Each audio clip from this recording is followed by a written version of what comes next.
Bab 861, Teknik Pedang Tipuan, Pengalaman Serupa.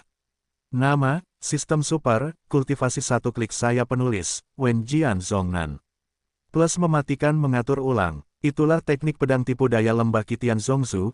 Jichen tak kuasa menahan tawa saat Luo Chen memfokuskan pandangannya pada sosok kecil itu. Aku hanya penasaran bagaimana murid-murid lembah Qitian bisa muncul di sini.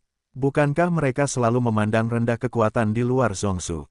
Luo Chen tersenyum mendengar ini, dan berkata, dia tentu tahu bahwa meskipun nama kekuatan ini terdengar mendominasi, itu hanyalah kekuatan kelas 2 di Zongzu, tetapi pedang tipu daya benar-benar misterius. Ilmu pedang semacam ini adalah pertahanan berat dan bukan serangan berat, yang sangat berbeda dari keterampilan pedang biasa. Dikatakan bahwa lembah tipu daya dulunya adalah salah satu kekuatan teratas di Zongzu, dan teknik pedang tipu daya adalah keterampilan unik dalam daftar keterampilan sihir.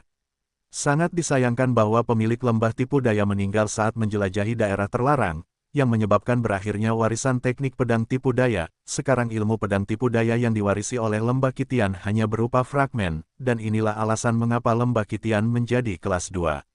Namun, lembah penipuan juga merupakan kekuatan di negara bagian tengah.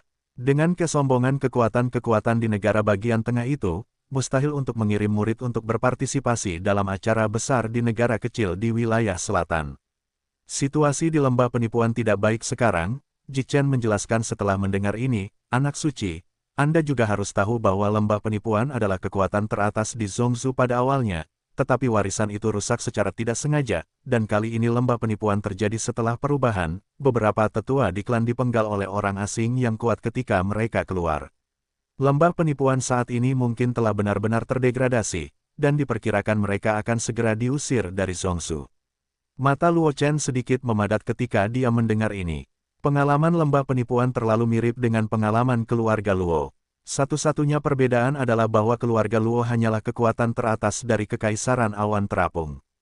Tidak ada, namun, lembah penipuan adalah kekuatan teratas di Zongzu, monster ras manusia, keberadaan mengerikan yang dapat membuat wilayah ras bergetar dengan hentakan. Banyak orang menduga bahwa lembah penipuan itu direncanakan oleh orang lain. Bagaimanapun, meskipun teknik pedang penipuan itu tidak lengkap, itu juga merupakan keterampilan pedang yang sangat misterius. Jika ada kesempatan untuk melengkapinya, tidak perlu dikatakan lagi tentang manfaatnya. Jichen memperhatikan ekspresi Luo Chen, tetapi tidak menyembunyikan apapun, dan mengatakan beberapa rumor yang pernah didengarnya.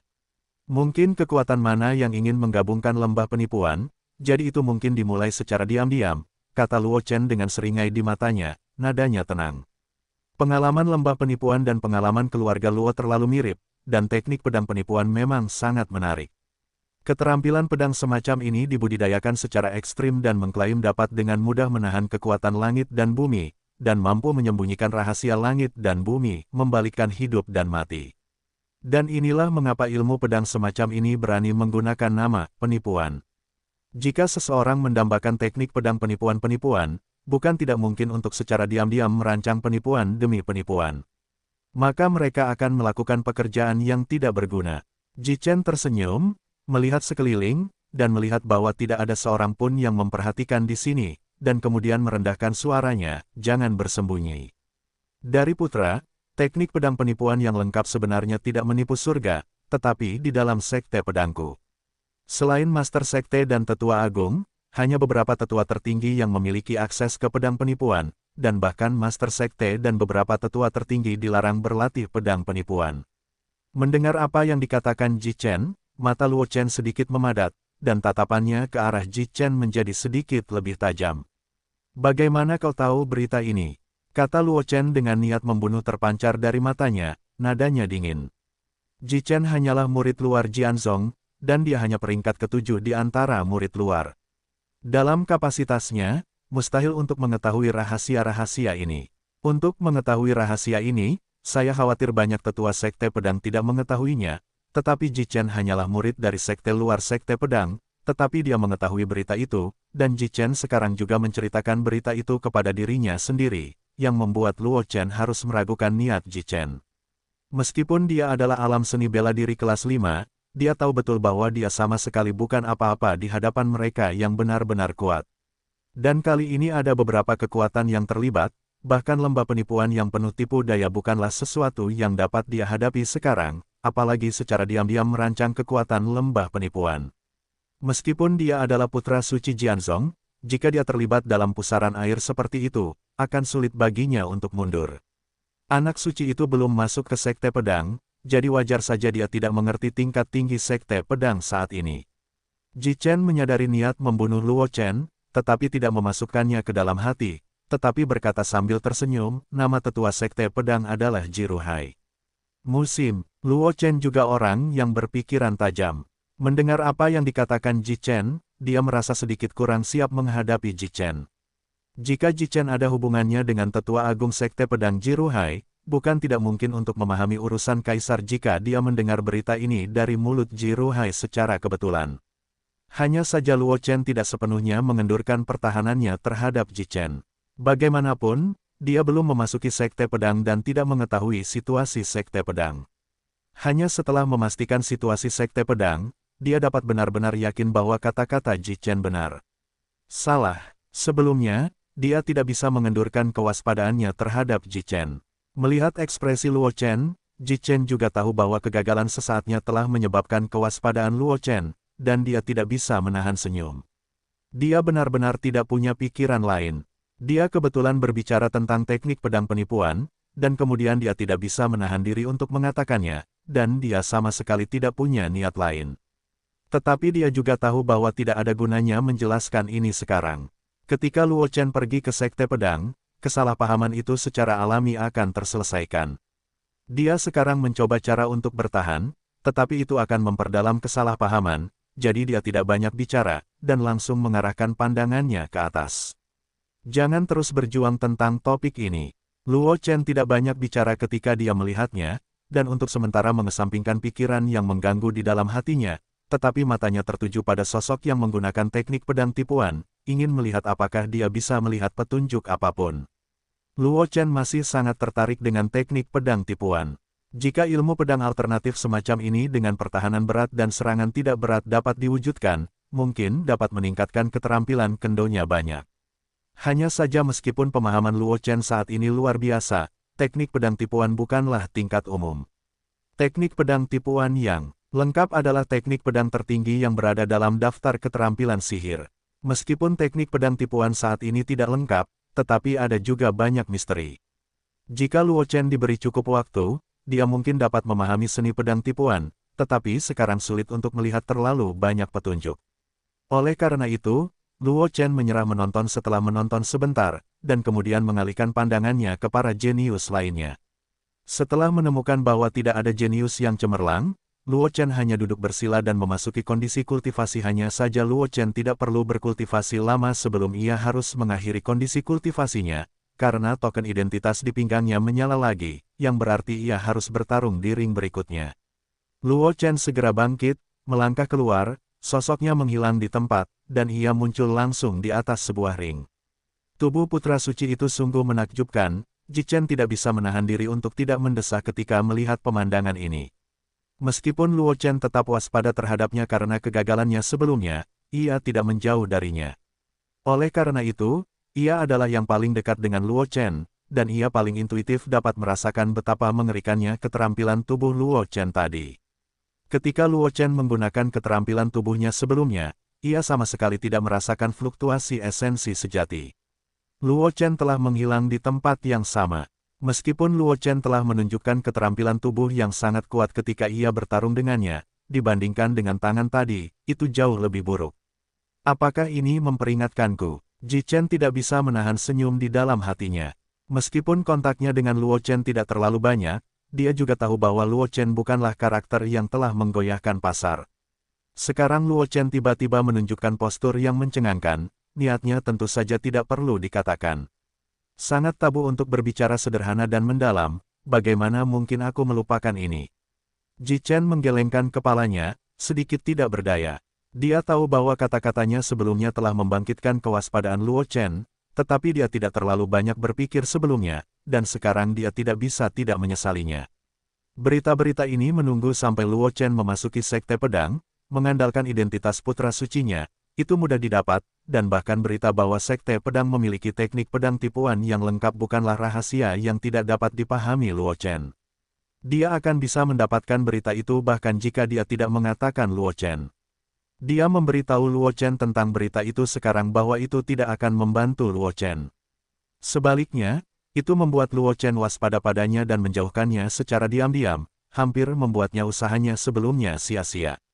Kalian harus tahu bahwa meskipun dia adalah keponakan dari Tetua Agung Jianzong Jiruhai, tetapi Jiruhai adalah pria yang tidak mementingkan diri sendiri dengan wajah besi. Jika tidak mungkin baginya untuk menjadi yang ketujuh di pintu luar Jianzong. Jika dia bisa memeluk paha Luo Chen, itu tidak diragukan lagi akan menjadi hal yang hebat baginya. Akibatnya, karena kegagalannya untuk mengatakan, paha yang telah dipeluk ini memiliki kecenderungan untuk menendangnya, yang membuatnya bagaimana tidak tertekan. Luo Chen tidak tahu pikiran Ji Chen, perhatiannya sekarang terfokus pada lawannya, dengan sedikit canda di matanya.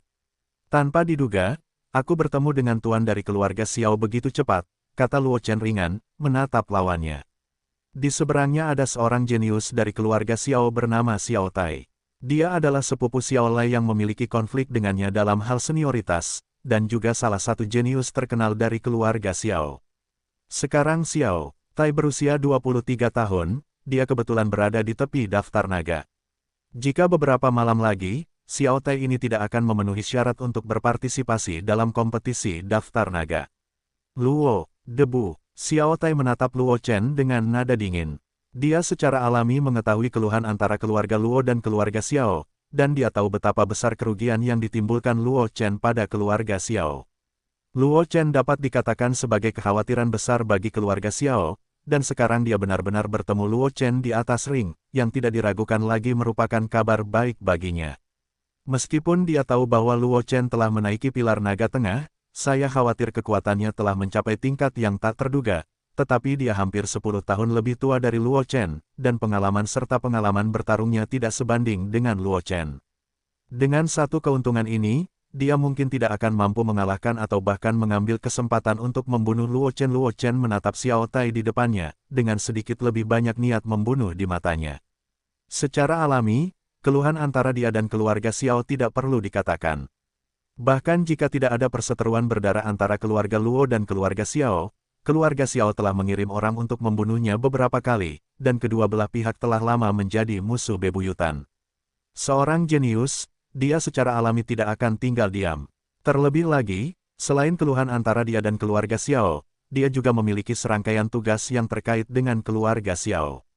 Meskipun keluarga Xiao tidak memiliki banyak jenius yang berpartisipasi dalam kompetisi daftar naga kali ini, hanya 5 orang, tetapi mengalahkan ini. 5 orang juga bisa mendapatkan 3 kesempatan untuk menggambar. Tidak peduli seberapa kecil kaki nyamuk, itu adalah daging, dan Luo Chen tidak akan membenci 3 kesempatan untuk menggambar ini. Terlebih lagi, tugas ini adalah tugas berantai. Setelah ini, akan ada lebih banyak hadiah tugas. Setelah menyelesaikan semua tugas, mungkin ada hadiah yang lebih besar. Xiao Tai menyadari niat membunuh di mata Luo Chen, dan hatinya tercengang, esensi sejatinya melonjak, dan basis kultivasi dari Yang Mulia Bela Diri tingkat ke-9 terungkap sepenuhnya. Yang Mulia Bela Diri tingkat ke-9. Melihat basis kultivasi Xiao Tai, Luo Chen menggelengkan kepalanya sedikit. Bakat Xiao Tai ini hanya bisa dianggap biasa-biasa saja. Pada usia 23 tahun, dia hanya Yang Mulia Bela Diri tingkat ke-9. Di masa lalu, kompetisi daftar naga dianggap sebagai pesaing yang kuat, tetapi dalam kompetisi daftar naga ini, itu hanya dapat dianggap sebagai menengah dan atas. Melirik Xiao Tai dengan samar, Luo Chen bergerak, pedang panjang dari urat tanah terbang keluar dari kehampaan dan jatuh ke tangannya, lalu melangkah ke langit untuk membukanya dengan seluruh kekuatannya. Sosok Luo Chen langsung menghilang ke tanah aslinya. Melawan para penguasa keluarga Xiao, meskipun Luo Chen tidak berencana untuk memainkan kartunya, dia tidak akan memiliki tangan yang tersisa. Karena alasan ini, bahkan jika beberapa kekuatan terekspos, Luo Chen tidak akan ragu. Melihat sosok Luo Chen menghilang, ekspresi Xiao Tai langsung menjadi sangat serius. Dia tahu persis betapa anehnya Luo Chen. Sekarang Luo Chen tiba-tiba menghilang, dia tidak tahu dari mana Luo Chen akan datang selanjutnya. Meluncurkan serangan, jadi aku harus berkonsentrasi dan memperhatikan sekelilingnya dengan saksama. Dan di tangannya, ada dua kelompok aura kabur yang dikelilingi olehnya. Itu adalah sarung tangan yang terbuat dari urat tanah. Xiao Tai yakin bahwa selama Luo Chen muncul, tinjunya akan langsung mengenai Luo Chen. Om, ada suara dengungan samar di udara, sosok Luo Chen diam-diam muncul, ekspresi Xiao Tai berubah, sebelum dia sempat bereaksi, pedang panjang urat tanah di tangan Luo Chen langsung menembus jantungnya. Gelombang pembuluh darah naga menyembur dari bawah kota kuno Qianlong, membungkus Xiao Tai dan menyelamatkan hidupnya, tetapi meskipun demikian, Xiao Tai terluka parah dan kehilangan modal untuk terus berpartisipasi dalam pertempuran cincin.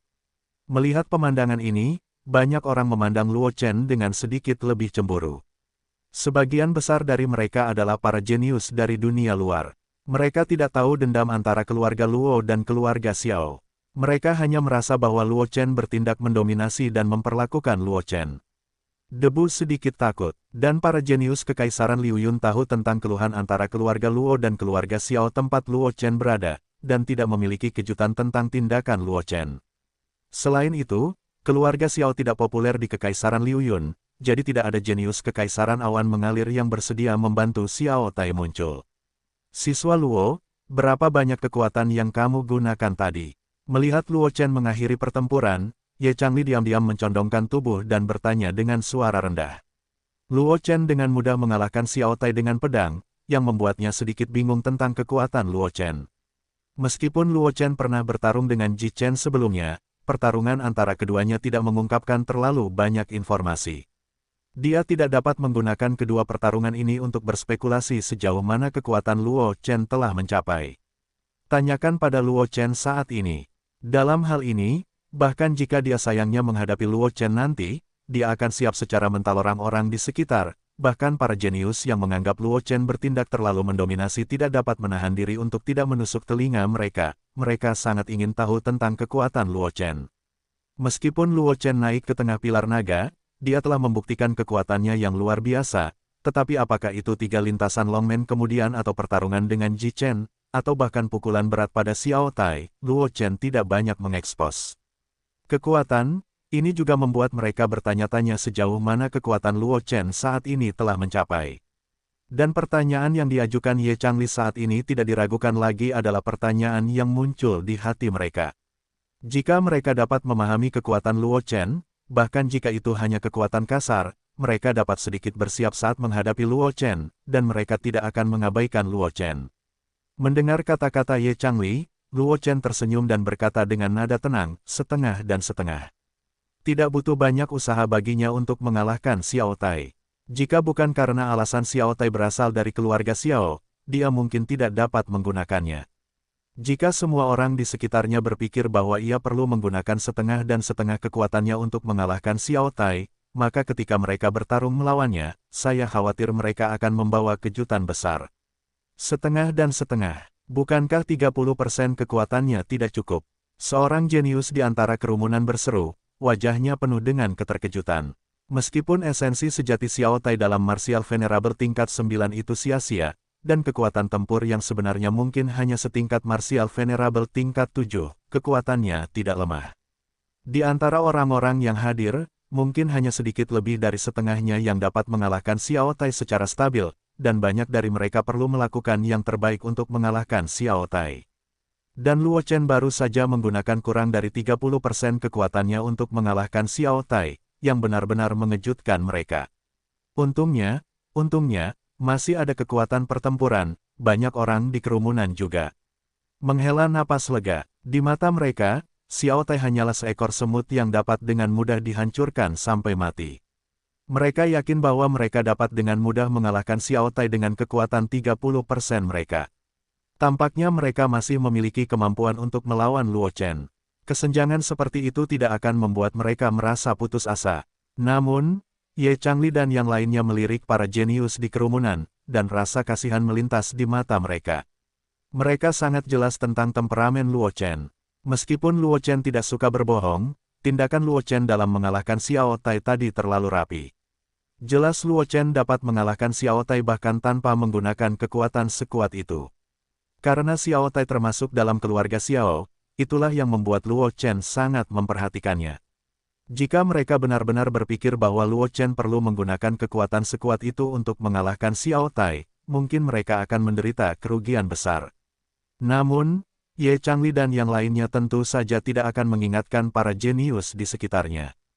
Para jenius itu melonggarkan kewaspadaan mereka terhadap Luo Chen. Luo Chen pasti akan menang dengan lebih mudah. Ini adalah hal yang baik. Mereka tidak perlu menghancurkannya, bukan? Luo Chen tidak peduli dengan diskusi di sekitarnya. Setelah menjawab kata-kata Ye Changli, Luo Chen mengarahkan pandangannya ke ring atas untuk melihat apakah ada pertempuran yang layak ditonton, dan ingin mencoba memahami sesuatu darinya. Namun, Luo Chen kecewa karena para jenius yang bermain berikutnya hanya menengah ke bawah. Ada beberapa pertempuran di antara mereka yang bisa membuatnya merasa cerah, jadi Luo Chen memperhatikan sebentar sebelum memasuki kondisi kultivasi. Namun, Luo Chen belum berkultivasi lama sebelum dia dibangunkan oleh suara Wang Xi dari kondisi kultivasinya. Apakah ini akan segera terjadi? Aku tidak tahu siapa lawanku.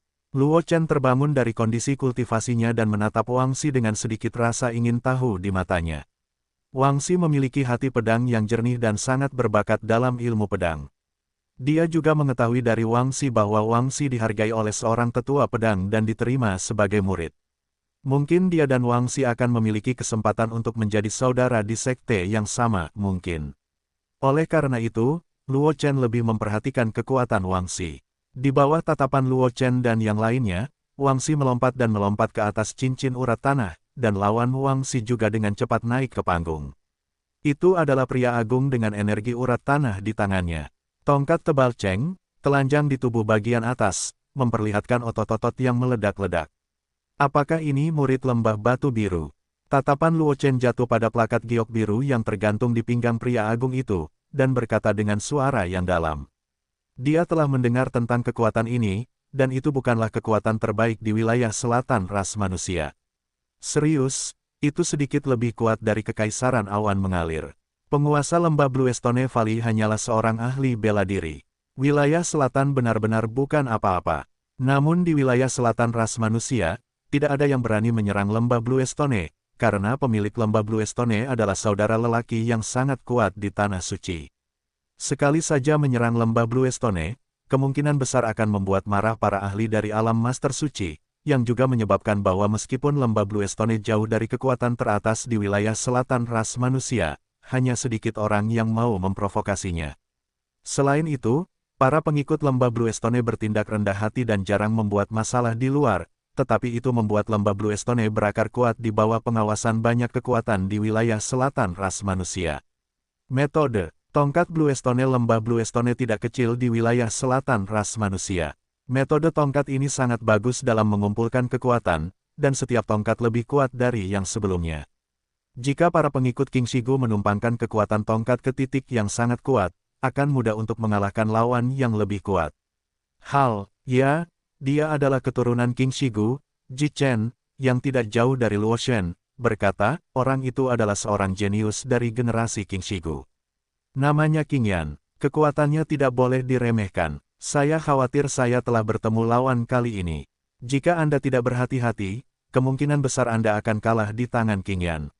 Sebagai keponakan dari tetua sekte pedang Jiruhai, dia secara alami memiliki banyak informasi, dan lembah Qingxi berhubungan dengan seorang penguasa suci.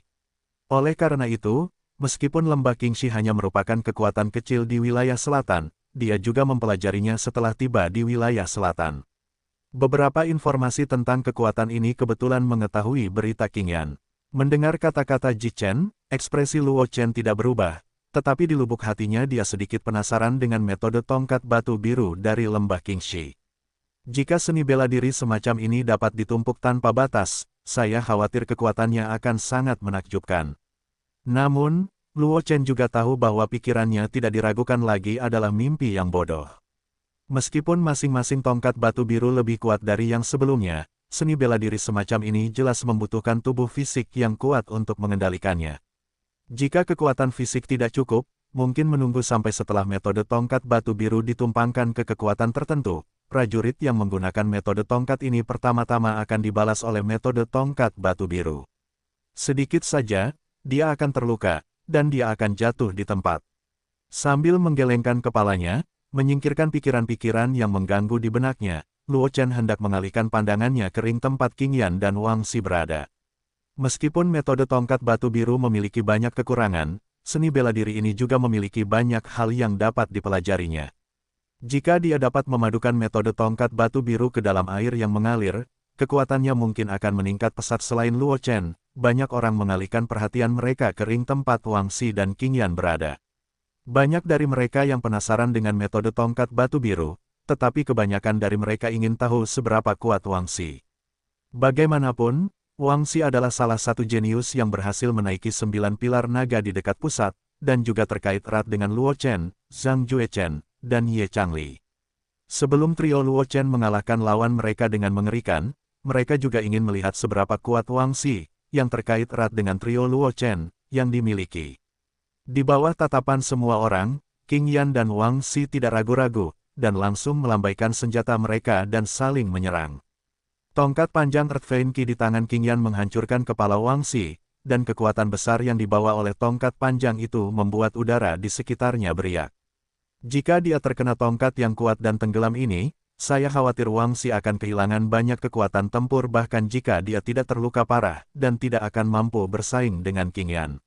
Melihat gerakan Qing Yan, pedang panjang berurat tanah milik Wang Xi yang panjang dan ramping mencondong ke atas, sebenarnya bermaksud untuk berhadapan langsung dengan Qing Yan. Menarik, melihat gerakan Wang Xi, mata Qing Yan berkilat marah.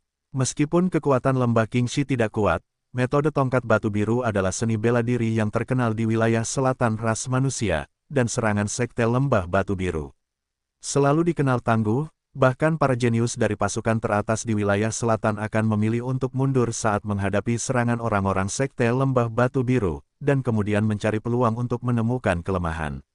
Tidak jarang untuk berpikir bahwa Wang Xi memiliki tekad yang kuat, tetapi kebanyakan dari mereka adalah prajurit dan tukang reparasi pedang yang berada di jalur yang sama dengan sekte lembah batu biru, dan tukang reparasi pedang seperti Wang Xi berani menghadapinya secara langsung. Ini jelas dibenci, dia. Memikirkan hal ini, Qing Yan tidak bisa menahan perasaan berat. Dia masih memiliki beberapa keraguan sebelumnya. Dia khawatir Wang Xi akan terluka parah dan Wang Xi tidak akan dapat berpartisipasi dalam pertarungan ring berikutnya. Namun sekarang dia tidak dapat mengendalikannya, bahkan jika Wang Xi benar-benar dipukul keras olehnya, itu adalah kesalahan Wang Xi sendiri. Merasa bahwa kekuatan serangan Qing Yan telah menjadi jauh lebih kuat, wajah Wang Xi tidak melihat adanya perubahan, dan dia bahkan tidak memiliki gerakan menghindar.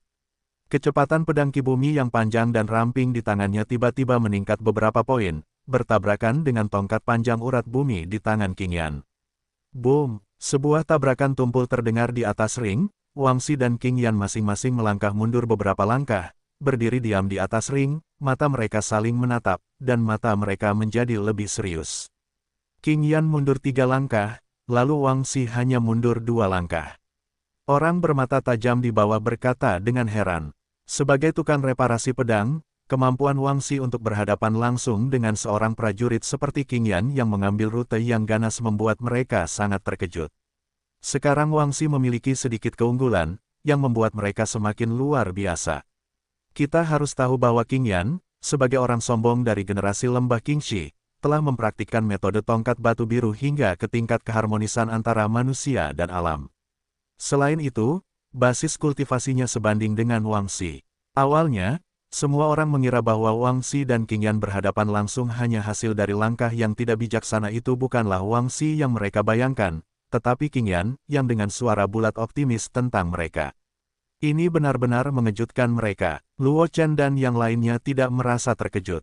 Mereka tahu detail Wang Xi dengan sangat baik. Terlepas dari penggunaan pedang tipis Wang Xi, dia telah mencapai titik di mana dia bisa seringan pedang berat. Faktanya, tidak ada perbedaan lagi. Jika kekuatan Wang Xi dipastikan tidak memadai karena Wang Xi menggunakan rapier, dia akan menderita kekalahan yang membosankan seperti Qing Yan. Menarik.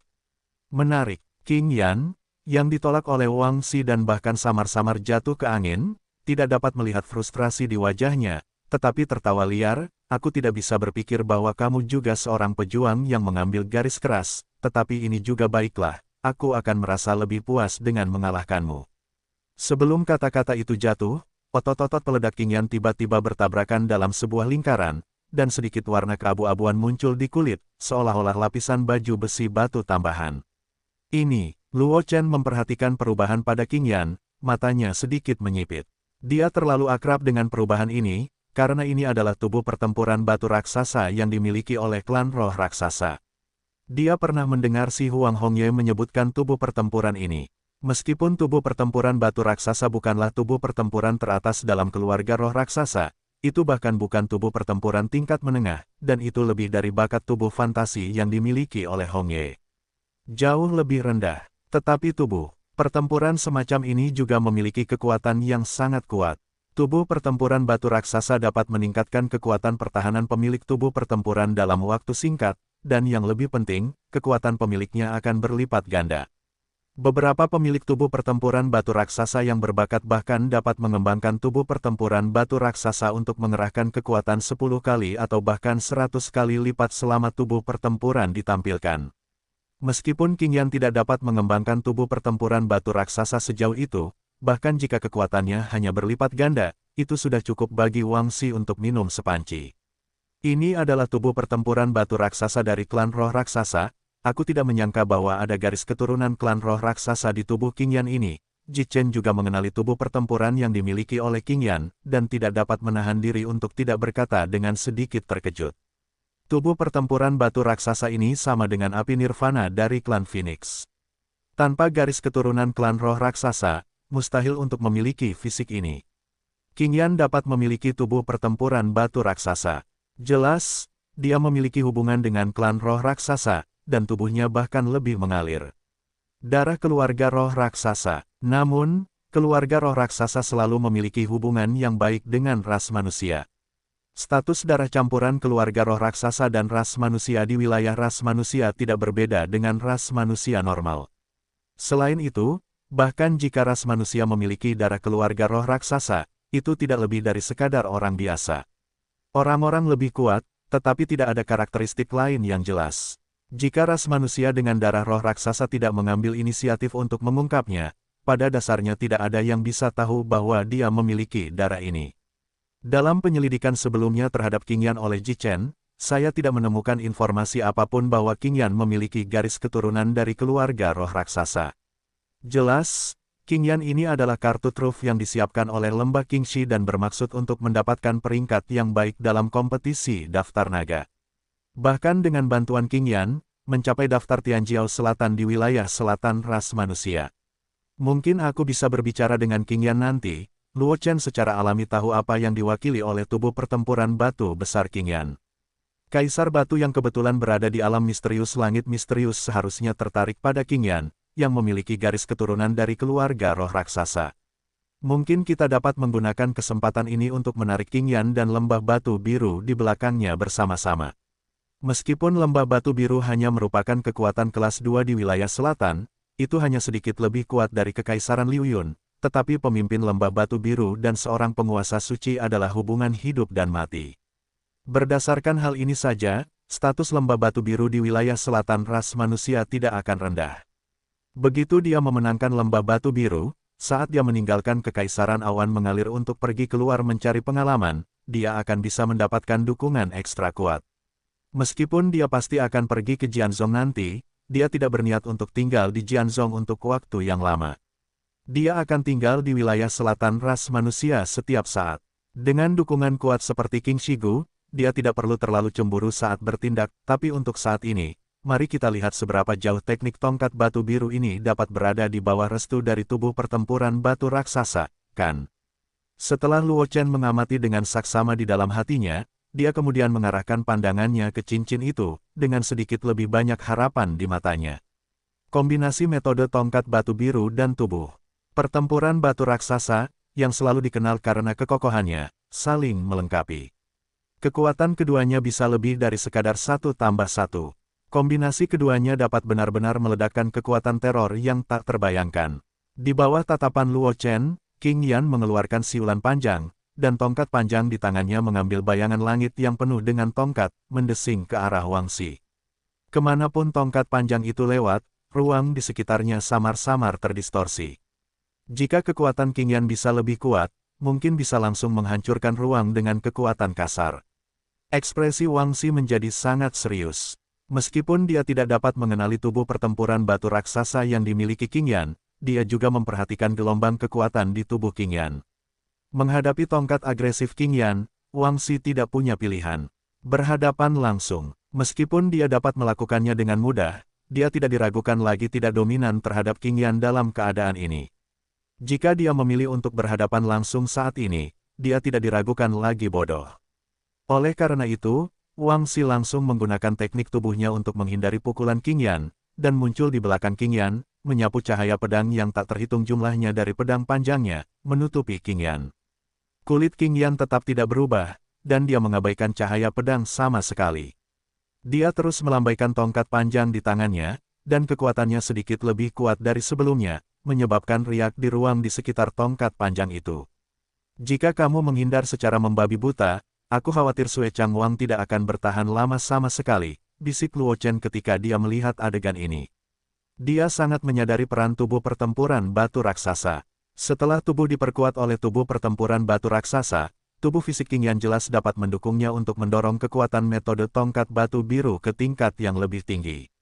Dan kulit batu di permukaan tubuh Qing Yan adalah metode pertahanan terbaik, cukup untuk menahan banyak serangan Wang Xi, memungkinkannya untuk berkonsentrasi mengumpulkan kekuatan metode tongkat batu biru. Jika Wang Xi tidak dapat menghentikan kekuatan akumulasi metode tongkat batu biru Qing Yan, dan menunggu sampai Qing Yan mendorong kekuatan metode tongkat batu biru ke tingkat tertentu, maka Wang Xi akan kalah. Tampaknya Qing Yan memenangkan pertempuran ini, kata seorang jenius luar dengan pasti. Meskipun mereka tidak tahu bahwa Qing Yan sebenarnya memiliki fisik yang istimewa, mereka juga tahu kekuatan metode tongkat batu biru. Kekuatan seni bela diri ini luar biasa. Jika cacatnya tidak sama besar, bahkan pemilik lembah batu biru dan seorang guru suci ini adalah pergantian hidup dan mati, saya khawatir lembah batu biru telah hancur sejak lama, merampas warisan lembah batu biru. Tetapi bahkan jika metode tongkat batu biru memiliki kekurangan besar, tidak ada yang akan menyangkal kekuatan metode tongkat ini. Ya, Qing Yan itu mampu menumpuk teknik tongkat batu biru pada tongkat ketujuh, bahkan seorang jenius yang berada di alam yang lebih tinggi darinya mungkin tidak dapat menangkap teknik tongkat batu birunya pada tongkat ketujuh. Qing Yan dalam keadaan ini mungkin dapat menumpuk metode tongkat batu biru hingga tongkat ke-8 atau bahkan ke-9. Lalu jika Wang Xi membiarkan Qing Yan terus menumpuk metode tongkat batu biru, itu hanya masalah waktu sebelum dia gagal. Petik 2. Kekuatan Wang Xi tidak lemah, tetapi sangat disayangkan aku bertemu Qing Yan. Aku berharap Wang Xi akan berhadapan langsung dengan Qing Yan secara impulsif, dan kita juga akan kehilangan pesaing yang kuat saat itu. Kedua Wang Xi dan Qing Yan yang sedang bertarung di Dimai Ring tentu saja dapat mendengar komentar di bawah, tetapi tidak satu pun dari mereka yang menanggapi komentar ini dengan serius. Faktanya, keduanya sekarang fokus pada lawan mereka. Meskipun mereka tidak peduli dengan komentar di bawah, mereka bahkan tidak dapat memperhatikannya. Qing Yan menyapu tongkat panjang di tangannya, tersapu bersama bayangan tongkat di langit, menyebabkan riak tak terlihat muncul di ruang sekitarnya. Jelas, kekuatan metode tongkat batu biru ini telah mencapai level di bawah superposisi berkelanjutannya. Level yang sangat tinggi, dan sekarang yang dia tunjukkan hanyalah tongkat keempat dari metode tongkat batu biru. Ekspresi Wang Xi tetap tidak berubah, tetapi sentuhan bermartabat melintas di bawah matanya. Dia tahu persis seberapa kuat pukulan Qing Yan. Jika dia menghadapi pukulan itu, bahkan jika dia bisa menangkisnya, dia akan terikat pada tongkat panjang itu. Kekuatannya mengejutkan, dan kemudian Qing Yan akan dihancurkan dan dipukuli, dan tidak ada peluang untuk kembali.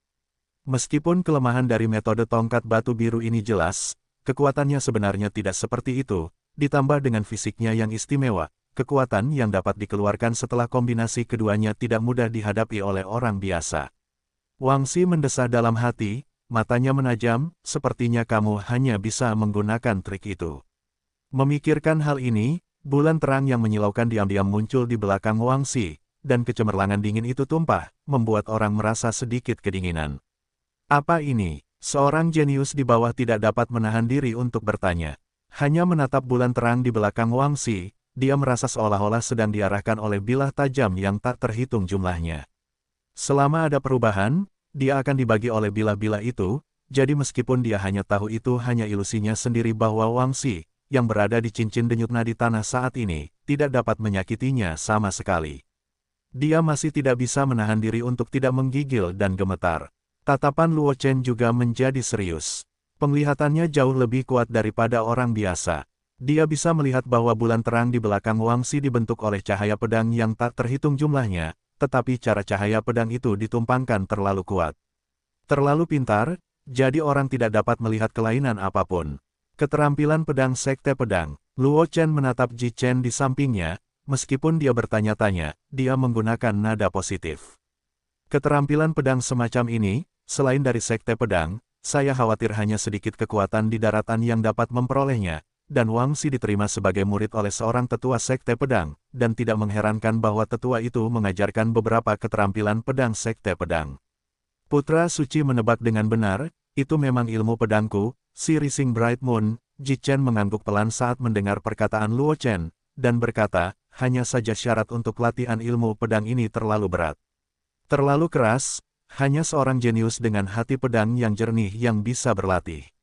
Bahkan jika orang lain berhasil berlatih ilmu pedang ini dengan paksa, mereka tidak akan sekuat ilmu pedang lain dengan level yang sama, dan menghabiskan sumber daya puluhan kali lebih banyak daripada berlatih ilmu pedang lain dengan level yang sama, jadi ilmu pedang ini adalah kelebihanku.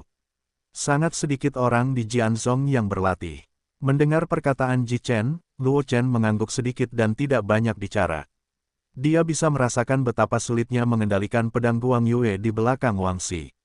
Jika tidak terlahir dengan hati pedang yang jernih, akan sulit untuk mengendalikan cahaya pedang hingga tingkat ini. Sayangnya, pedang ini saja tidak bisa mengalahkan Qing Yan, kata Luo Chen setelah melihat pertempuran di atas dan merenung sejenak. Bab 871, buka. Kartu lubang, potong formasi pedang langit. Nama, sistem super, kultivasi satu klik saya penulis, Wen Jianzhongnan. Plus mematikan mengatur ulang. Meskipun ini adalah pertama kalinya dia melihat ilmu pedang, si Rising and Bright Moon, dia memiliki kristal pedang leluhur pedang, dan pencapaiannya dalam ilmu pedang telah mencapai tingkat yang sangat tinggi. Oleh karena itu, meskipun ini adalah pertama kalinya melihat ilmu pedang ini, Luo Chen dapat dengan mudah menyimpulkan betapa hebatnya ilmu pedang ini. Memang, jika Junior Brother Wang ingin menghadapi teknik tongkat batu biru dengan bantuan si Rising and Bright Moon, itu akan menjadi sedikit terlalu besar. Ji Chen mengangguk dan berkata. Meskipun Hai Shengming Mingyue adalah ilmu pedang yang sangat bagus dari Jianzhong, Ji Chen juga sangat menyadari kekuatan teknik tongkat batu biru. Hai Shengming Mingyue lebih merupakan teknik yang cerdik, sedangkan teknik tongkat batu biru merupakan kombinasi yang hebat. Lalu, jika keduanya berhadapan langsung, Wang Xi tidak memiliki peluang untuk menang sama sekali. Luo Chen tidak berbicara, dia tahu bahwa Wang Xi bukanlah orang yang sombong. Pada saat ini, menggunakan ilmu pedang ini mungkin memiliki pertimbangannya sendiri. Di bawah tatapan Luo Chen, sosok Wang Xi tiba-tiba menghilang. Bulan terang di belakangnya meledak dalam sekejap, dan pedang Qi yang tak terhitung jumlahnya terbang ke segala arah, akhirnya membentuk formasi pedang besar. Dia dan Qing Yan diselimuti olehnya bersama-sama. Formasi pedang langit. Melihat formasi pedang itu, Ji Chen kehilangan suaranya. Tanpa diduga, Tetua Li mengajarkan pengetahuan rahasia bagian bawah kotak kepada saudara muda Wang begitu awal. Formasi pedang pelompat langit adalah penguasaan tetua sekte pedang Li Mingyi. Meskipun Tetua Li ini hanya Raja Suci Puncak, dia belum memasuki ranah Guru Suci. Tetapi dengan formasi pedang pelompat langit ini, bahkan yang terkuat di alam Guru Suci. Saat menghadapinya, dia tidak berani menganggapnya enteng, kalau tidak dia mungkin akan dikalahkan oleh Li Mingyi. Dan formasi pedang langit ini adalah kemampuan Li Mingyi untuk menekan bagian bawah kotak, tetapi dia tidak menyangka Li Mingyi akan meneruskannya kepada Wang Xi begitu awal. Melihat kesalahan Ji Chen, Luo Chen tidak bisa tidak bertanya-tanya. Leluhur Jian meninggalkan Jianzhong tidak lama setelah ia mendirikan Jianzhong. Setelah melakukan perjalanan selama beberapa waktu, ia meninggalkan beberapa kristal pedang leluhur pedang, dan kemudian pergi jauh ke 6 reinkarnasi Kaisar Kedua Daratan, hanya menyisakan inkarnasi yang duduk di Jianzhong. Oleh karena itu, meskipun Luo Chen memiliki kristal pedang leluhur pedang, ia tidak tahu banyak tentang teknik dan keterampilan sekte pedang, karena banyak kemampuan dan teknik pedang di sekte pedang hanya setelah leluhur pedang memasuki 6 reinkarnasi. Dibuat oleh yang kuat, atau dicari dari dunia luar, ditempatkan di paviliun pedang sekte pedang. Misalnya, si Riseen Bright Moon, yang dilakukan oleh Wang Xi sebelumnya dan formasi pedang melompat surga adalah keterampilan pedang yang kemudian diciptakan oleh pendekar pedang yang kuat. Putra suci, kamu belum memasuki sekte pedang.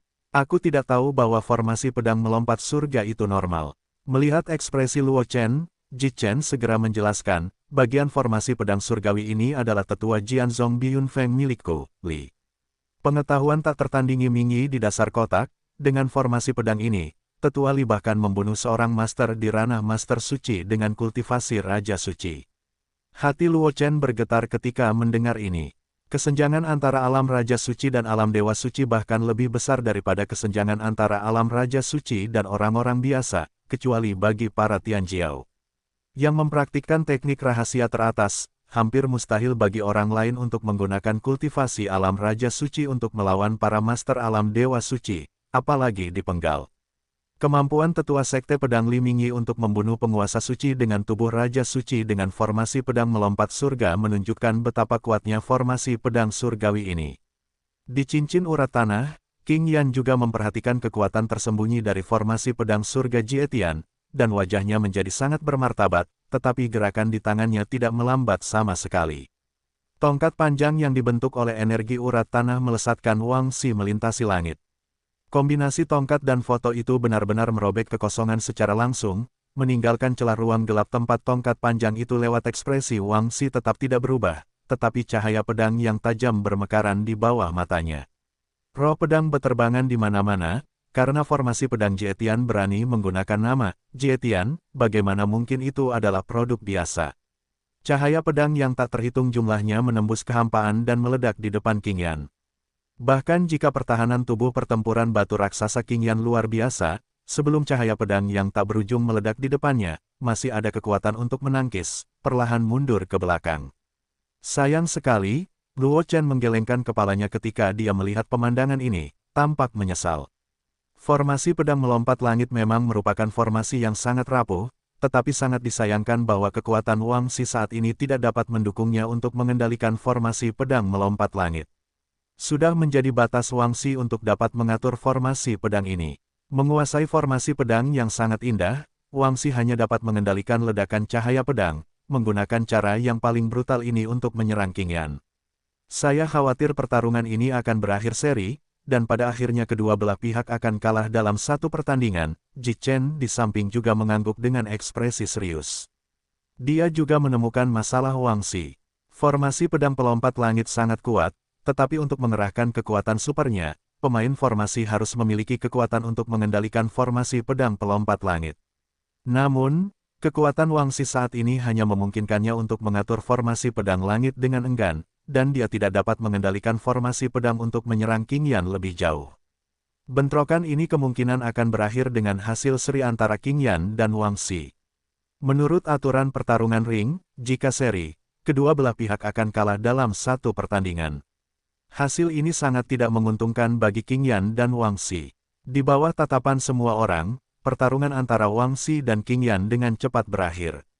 Cahaya pedang yang tak terhitung jumlahnya yang dikendalikan oleh Wang Xi meledak di depan King Yan, tetapi mereka hanya melukai King Yan dengan parah, dan King Yan melakukan hal yang sama pada saat-saat terakhir sebelum koma. Tongkat itu menyapu tubuh Wang Xi dan langsung menyapu Wang Xi, terluka parah dan pingsan. Keduanya jatuh koma hampir bersamaan, jadi hasil penilaian akhir umumnya sama dengan tebakan Ji Chen sebelumnya. Terjadi seri dan kedua belah pihak kalah satu kali. Setelah pertarungan antara Wang Xi dan King Yan berakhir, meskipun ada jenius lain yang bertarung di arena ring tanah, tidak banyak orang yang memperhatikan pertempuran itu.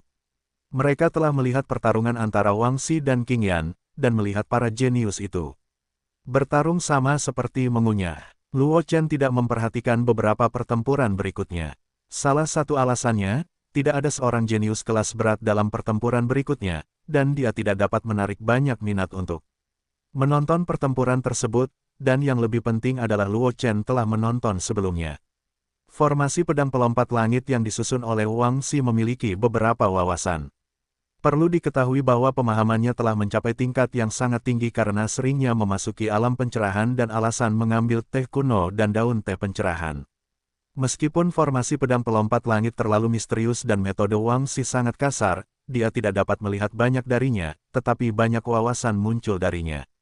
Dan Luo Chen juga ingin melihat apakah dia dapat menggunakan wawasan ini untuk menciptakan metode formasi pedang miliknya. Oleh karena itu, Luo Chen tidak terlalu peduli dalam permainan berikutnya, tetapi dia tidak memasuki retret yang dalam. Selama ada perubahan pada token di pinggangnya, dia akan langsung bangun, dan tidak perlu khawatir kehilangan pertarungan ring. Setelah beberapa pertempuran lagi, token di pinggang Luo Chen tiba-tiba menyala. Luo Chen dengan cepat terbangun dari kondisi kultivasinya, melihat token di pinggangnya, wajahnya penuh penyesalan meskipun dia baru saja mendapat beberapa wawasan, seberapa mudahkah untuk membuat formasi pedangnya sendiri dalam waktu yang singkat. Meskipun kecerdasan Luo Chen telah menjadi sangat kuat karena beberapa kali memasuki alam pencerahan dan alasan mengambil teh kuno dan daun teh pencerahan, dia tetap tidak dapat membuat formasi pedang dalam waktu singkat, bahkan formasi pedang yang paling sederhana sekalipun. Hukum juga tidak berfungsi. Sambil menggelengkan kepalanya, Luo Chen untuk sementara menyingkirkan pikiran-pikiran di dalam hatinya, lalu melompat dan mendarat di cincin denyut nadi tanah. Tak lama kemudian, lawan Luo Chen juga muncul di atas cincin, dan pada saat orang itu muncul, terdengar suara napas dingin dari lapangan. Bahkan Luo Chen sedikit terkejut. Dia tidak menyangka bahwa dia benar-benar akan menghadapi orang ini dalam pertarungan cincin. Awalnya, dia pikir dia harus menunggu sampai peringkat naga untuk bertanding sebelum dia memiliki kesempatan untuk melawan orang ini. Karena lawannya bukan orang lain, itu adalah jenius Yingwu yang pernah memintanya ke Feng Qingyang. Kalian harus tahu bahwa keluarga Feng juga merupakan kekuatan teratas di wilayah selatan. Meskipun tidak sebagus Yingwu, mereka juga merupakan raksasa yang dapat mengguncang wilayah selatan ras dengan hentakan. Feng Qingyang ini adalah anggota keluarga Feng, dan dia telah bergabung dengan Yingwu, dan kekuatannya mungkin telah mencapai tingkat yang sangat kuat. Tanpa diduga, kita bertemu begitu awal. Feng Qingyang menatap Luo Chen dan menertawakan dirinya sendiri. Tunggu saja saudara Luo untuk menunjukkan belas kasihan, jangan biarkan aku kalah terlalu parah. Saudara Feng rendah hati, kata Luo Chen dengan tenang setelah mendengar kata-kata itu. Dia sangat jelas bahwa ucapan Feng Qingyang tadi hanya karena sopan santun. Jika dia benar-benar mempercayai kata-kata Feng Qingyang, dia mungkin benar-benar dikalahkan oleh Feng Qingyang jika dia ceroboh. Sebagai murid dalam Yingwu, penguasa wilayah selatan, jenius kekuatan teratas Feng Qingyang di wilayah selatan, kekuatan Feng Qingyang mencapai tingkat apa, bahkan Luo Chen tidak dapat menebaknya. Dapat dikatakan bahwa kekuatan Feng Qingyang terletak di kota kuno Qianlong di antara kerumunan jenius, dia hampir dapat menempati peringkat 5 besar. Lawan seperti itu, bahkan Luo Chen harus sangat berhati-hati dalam menghadapinya, karena meskipun dia memiliki bantuan sistem, kecepatan peningkatan kekuatannya sangat menakjubkan, tetapi Long Bang menghadapi semua Tianjiao muda yang belum mencapai usia 24 tahun. Meskipun dia kuat promosi sangat cepat, tetapi usianya terlalu muda, dan waktu pelatihannya tidak lama, akan sulit. Untuk menghadapi para talenta muda yang telah terkenal sejak lama. Ketika Feng Qingyang mendengar perkataan Luo Chen, dia tidak banyak bicara. Dia mengambil kecapi yang terbuat dari urat tanah dari kehampaan, matanya menjadi serius, dan seluruh tubuhnya dikelilingi oleh esensi sejati, dan Luo Chen tidak menyerang secara diam-diam. Kesempatan. Setelah melihat ini, Luo Chen mengambil pedang panjang dari kehampaan, dan melepaskan niat pedang pembunuh. Niat pedang yang mengerikan itu bahkan memengaruhi ruang di sekitarnya, menyebabkan sebagian langit di atasnya ternoda dengan warna darah yang pekat. Ini, niat pedang pembunuh. Di kota kuno Qianlong, Ji Chen membelalakkan matanya dan berseru. Meskipun dia telah melihat Luo Chen bergerak sebelumnya, Luo Chen tidak pernah sepenuhnya melepaskan niat pedang pembunuh, jadi dia hanya menyadari niat pedang Luo Chen ke tingkat yang sangat tinggi olehnya, tetapi dia tidak pernah pergi ke niat pedang pembunuh. Pikirkan ke arah ini, tetapi sekarang Luo Chen telah sepenuhnya melepaskan niat pedangnya, tanpa penyembunyian apapun. Bagaimana mungkin Ji Chen, yang berasal dari sekte pedang, gagal mengenali kekuatan semacam ini, dan bahkan menempati peringkat 3 teratas di antara banyak niat pedang. Niat pedang yang kuat mendengar perkataan Ji Chen, wajah para jenius di sekitar juga menunjukkan keterkejutan. Mereka tentu tahu apa itu niat pedang pembunuh, tetapi niat pedang ini jarang muncul setelah klan Asura kuno dihancurkan. Dengan kata lain, setiap keinginan khusus yang terkait dengan keinginan untuk membunuh telah musnah dalam debu sejarah dengan kehancuran klan Asura. Mungkin orang yang kuat sesekali memperoleh esensi sungai darah di tanah leluhur klan Asura kuno, yang sekarang menjadi lautan darah Asura di ujung benua, untuk mewujudkan keinginan untuk membunuh, menyatu dengan keinginan mereka sendiri, dan membentuk niat pedang pembunuh atau niat pedang untuk membunuh.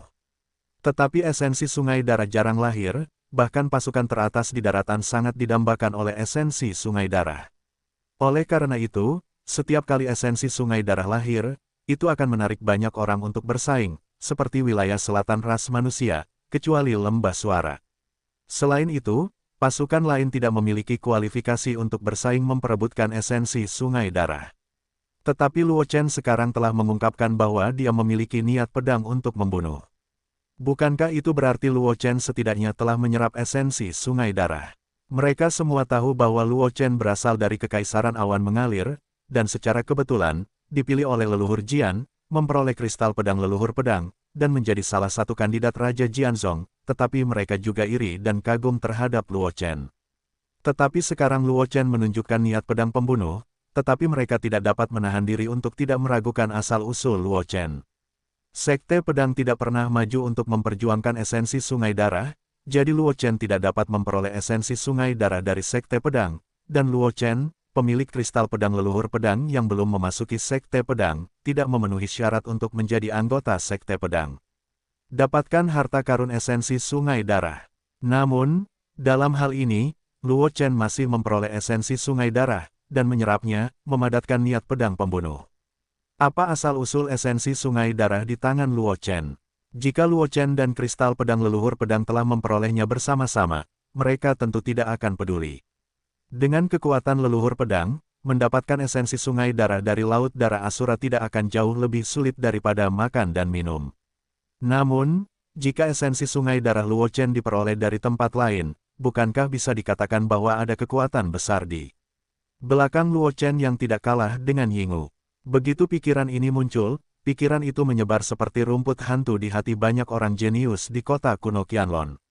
Kalian harus tahu bahwa esensi sungai darah dikendalikan dengan kuat oleh pasukan teratas di daratan utama, dan tidak ada cara bagi orang lain untuk mendapatkan esensi sungai darah, bahkan jika itu masuk jauh ke laut darah Asura, itu tidak berguna. Karena esensi sungai darah hanya dapat diproduksi di sungai darah di pulau inti di tengah laut darah Asura, dan pulau inti sungai darah Asura telah dipantau oleh banyak pasukan teratas, dan ingin berada di bawah pengawasan pasukan teratas tersebut. Mengambil roh sungai darah hanyalah mimpi. Kemudian Luo Chen, yang mampu mendapatkan esensi sungai darah, mungkin memiliki latar belakang yang luar biasa. Tidak heran dia mampu menaiki pilar naga di tengah. Jika itu adalah seorang jenius dari kekuatan teratas, itu bukan tidak mungkin. Seseorang di antara kerumunan menghela nafas dan berkata dengan lembut. Alasan mengapa pilar naga di tengah kota kuno Qianlong tidak dapat dipanjat selama ribuan tahun adalah karena para jenius di antara kekuatan teratas umat manusia tidak mau repot-repot berpartisipasi dalam kompetisi daftar semacam ini, bahkan banyak jenius di wilayah selatan yang mencibir peringkat naga. Dalam keadaan ini, tentu saja sulit untuk memiliki seorang jenius yang memanjat pilar naga di tengah, namun Luo Chen berbeda. Karena Luo Chen berasal dari kekuatan teratas, ia secara alami menguasai metode yang tidak mereka ketahui, dan tidak sulit untuk memahami apa yang terjadi pada pilar naga di tengah. Memikirkan hal ini, banyak jenius luar merasa lebih baik. Jika Luo Chen berasal dari kekuatan teratas yang misterius, maka mereka tidak semalu Luo Chen, setidaknya dibandingkan dengan situasi sebelumnya, wajah mereka tidak diragukan lagi lebih banyak ketampanan. Bagaimanapun, dikalahkan di tangan seorang jenius dari kekuatan teratas dan dikalahkan di tangan kura-kura yang keluar dari pedalaman Kekaisaran Liu Yun, makna di antara keduanya benar-benar berbeda. Tidak hanya jenius di kota kuno Qianlong, tetapi bahkan ekspresi Feng Qing yang berubah. Ia menekan kengerian di hatinya, dan tersenyum pada Luo Chen, tanpa diduga, saudara Luo benar-benar memiliki niat untuk membunuh. Saudara Luo adalah lawanmu. Sejauh menyangkut Feng Qingyang, peringkat daftar naga sebenarnya tidak ada apa-apanya. Ia lebih peduli dengan daftar Tianjiao Selatan. Bahkan jika Luo Chen kalah kali ini dan Luo Chen mengambil daftar naga, dia tidak akan menyesal. Oleh karena itu, Feng Qingyang sudah berpikir apakah akan menyerah langsung dan menjual bantuan kepada Luo Chen.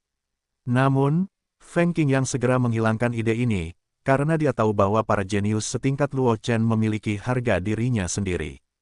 Jika dia langsung mengakui kekalahan, dia tidak hanya akan dapat memenangkan Luo Chen, tetapi juga akan membuat Luo Chen memiliki kecurigaan padanya. Oleh karena itu, Feng Qingyang langsung mengesampingkan rencana ini, lalu mengalihkan perhatiannya ke Luo Chen, dan berkata dengan suara yang dalam, "Saudara Luo, tolong." Setelah mengatakan itu, Feng Qingyang meletakkan kecapi di tangannya secara diagonal, menstabilkan tubuh dengan tangan kirinya, dan menjentikkan senar langsung dengan tangan kanannya. Suara piano yang menyenangkan terdengar di atas ring, tetapi suara piano itu disertai dengan niat membunuh yang tak ada habisnya. Bilah tajam sonik yang tak terhitung jumlahnya merobek udara dan menutupi Luo Chen. Ini adalah teknik pembunuh suara rahasia Yingwu. Itu tidak terlihat dan sangat sulit untuk dipertahankan.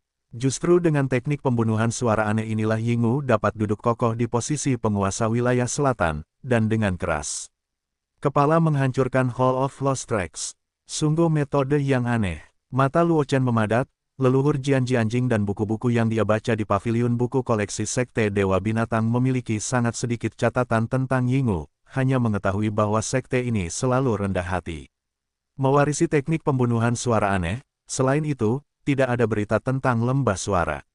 Oleh karena itu, ketika berhadapan dengan teknik pembunuhan suara Feng Qingyang, Luo Chen tidak berani mengabaikannya, karena takut akan kecelakaan.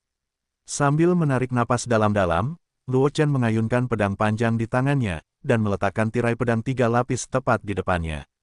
Kemudian, di bawah perhatian semua orang, Luo Chen benar-benar menutup matanya.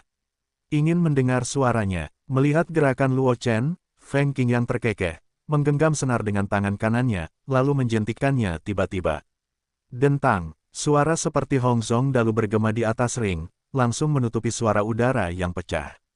Untuk berjaga-jaga terhadap prajurit dengan jiwa yang kuat dan prajurit dengan pendengaran yang sangat tajam, Yingwu telah membuat banyak cara untuk menghadapinya, jadi melihat gerakan Luo Chen saat ini, Feng Qingyang juga dengan cepat merespons.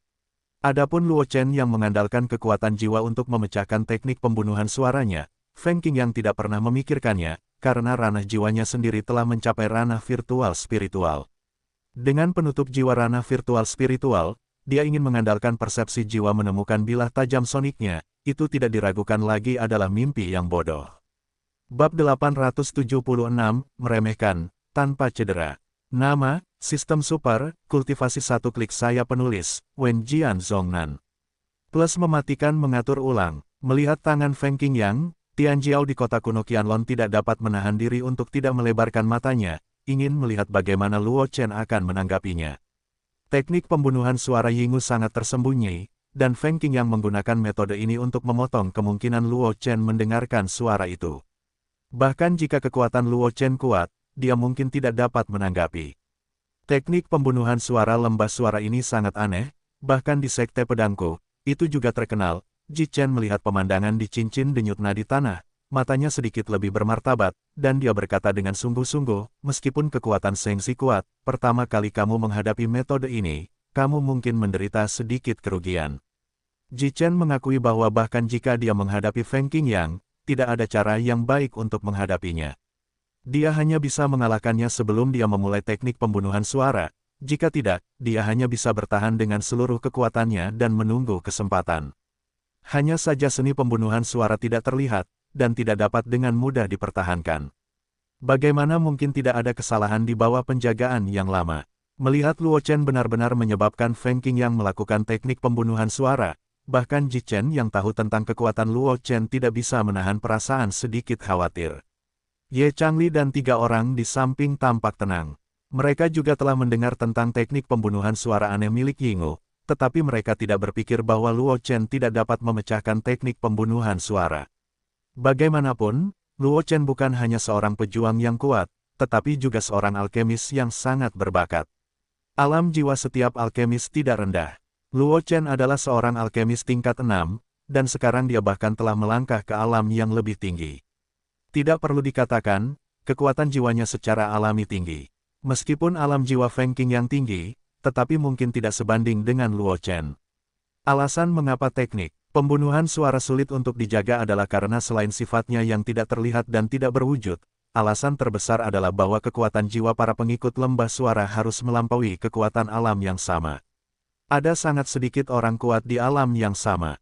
Kekuatan jiwa melampaui murid-murid Yinggu, yang memungkinkan teknik pembunuhan suara Yinggu mendapatkan reputasi. Namun dengan cara yang sama, kelemahan teknik pembunuhan suara ini juga sangat jelas. Setelah memiliki kekuatan jiwa yang lebih kuat daripada Master Lembah Suara yang menggunakan teknik pembunuhan suara, memecahkan teknik pembunuhan suara hanyalah sepotong kue. Di cincin denyut nadi tanah, Luo Chen juga mendengar diskusi dari bawah, dan senyum tipis muncul di sudut mulutnya. Saat berikutnya, sosok Luo Chen seperti berkibar tertiup angin, terus bergerak di tempat.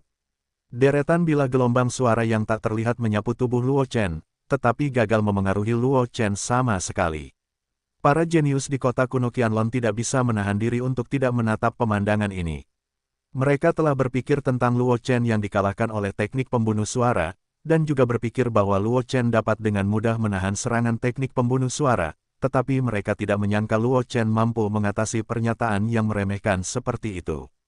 Hanya ada satu kemungkinan untuk situasi ini, yaitu, kekuatan Luo Chen jauh di atas Feng Qingyang, dan teknik pembunuh suara tidak dapat memengaruhinya sama sekali. Ekspresi Feng Qingyang menjadi serius ketika dia melihat pemandangan ini. Dia selalu memperlakukan Luo Chen sebagai lawan yang sangat kuat, jadi dia menggunakan teknik pembunuh suara di awal, tetapi dia tidak menyangka bahwa dia pasti akan menang. Tanpa diduga, serangan Luo Chen gagal menimbulkan dampak apapun pada Luo Chen, dan bahkan metode pertahanan Luo Chen tidak dapat dipaksakan keluar. Kakak Luo adalah metode yang bagus.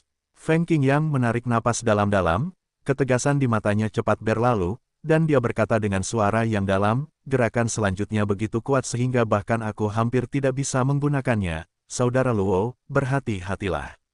Kakak Feng baru saja menembak. Luo Chen tersenyum ketika mendengar kata-kata itu, dan berkata dengan tenang. Luo Chen tidak membuka matanya saat berbicara, tetapi memancarkan kekuatan jiwanya, dengan hati-hati menjaga sekelilingnya. Dia tidak tahu apakah Feng Qingyang tiba-tiba berbicara kepadanya untuk mengalihkan perhatiannya. Meskipun dia baru saja menghindari serangan teknik pembunuhan suara yang tampaknya meremehkan, hanya dia yang tahu bahwa dia menghindari bilah gelombang suara. Serangan, tetapi dia juga menghabiskan banyak. Jika dia sedikit lalai, Feng Qingyang mungkin benar-benar memanfaatkan serangan itu.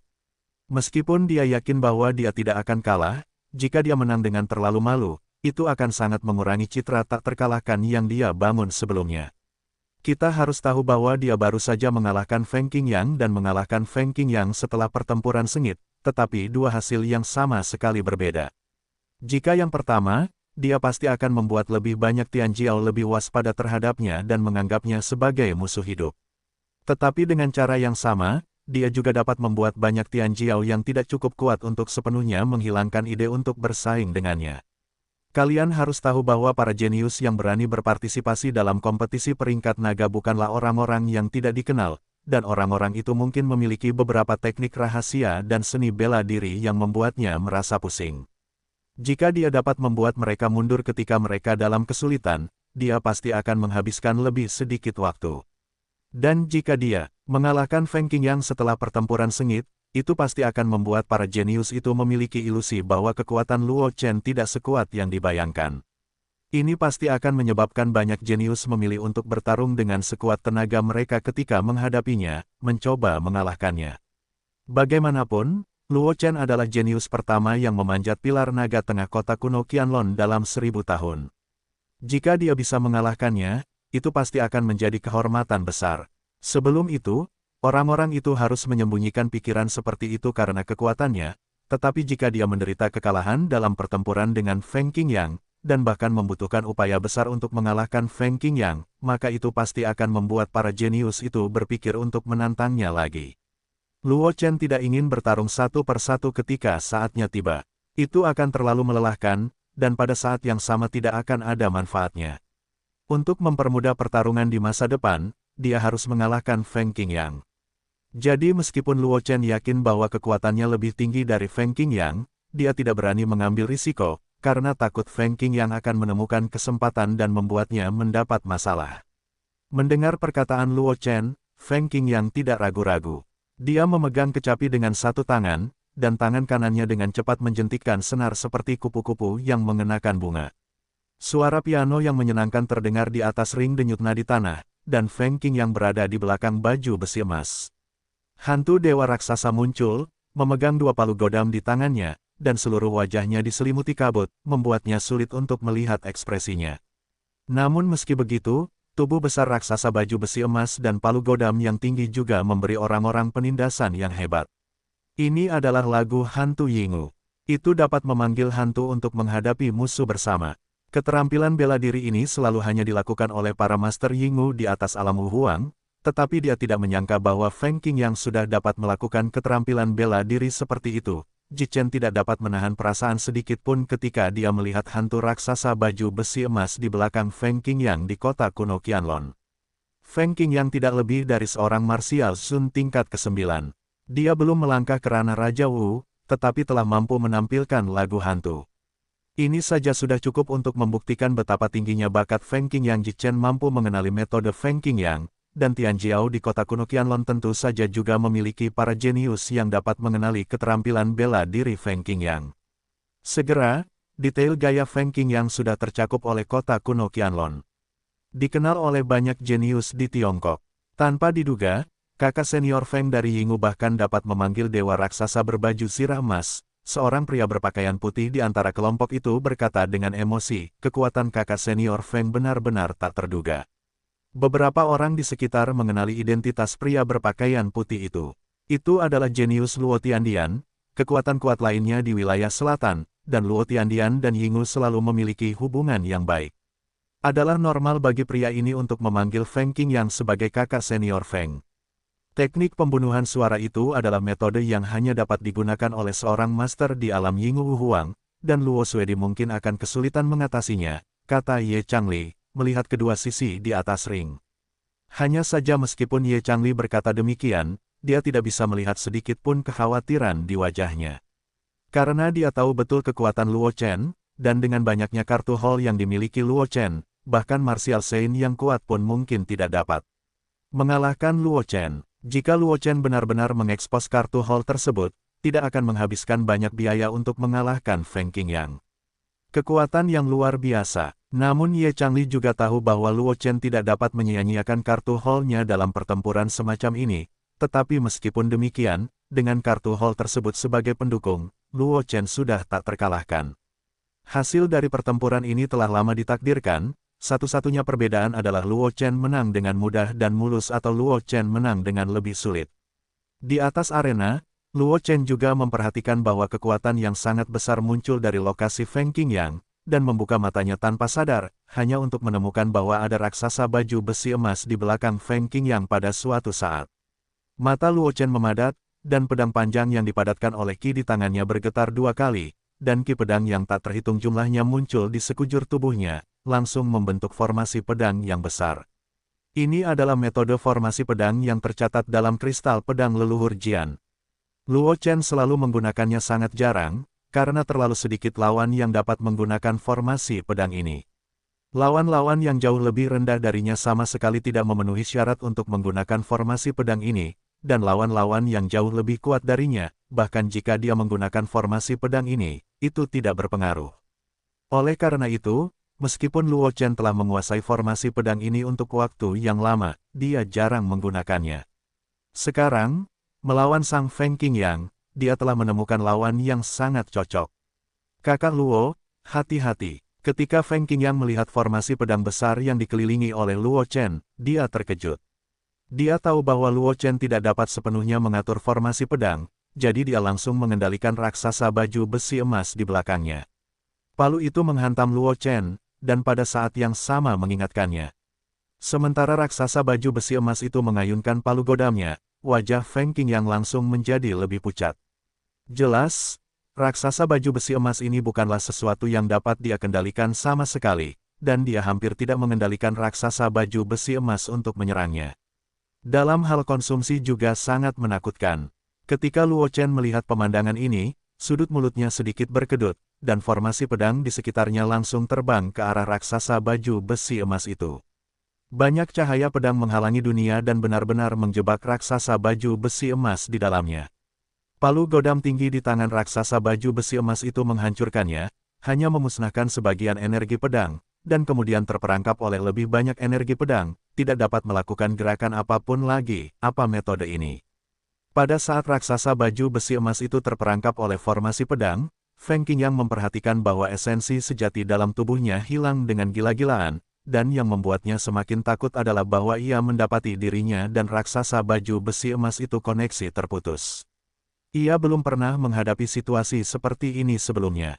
Anda harus tahu bahwa ia telah berhasil menggunakan keterampilan bela diri ini berkali-kali sebelumnya, tetapi hanya saja kekuatannya tidak cukup untuk mempertahankan keberadaan raksasa baju besi emas itu, membiarkannya menghilang secara otomatis. Tidak pernah menghadapi situasi saat ini, ia jelas tahu bahwa baju besi emas itu masih ada, dan baju besi emas itu telah menyerap esensi sejati dalam tubuhnya untuk mempertahankan keberadaannya, tetapi ia telah kehilangan kontak dengan baju besi emas itu.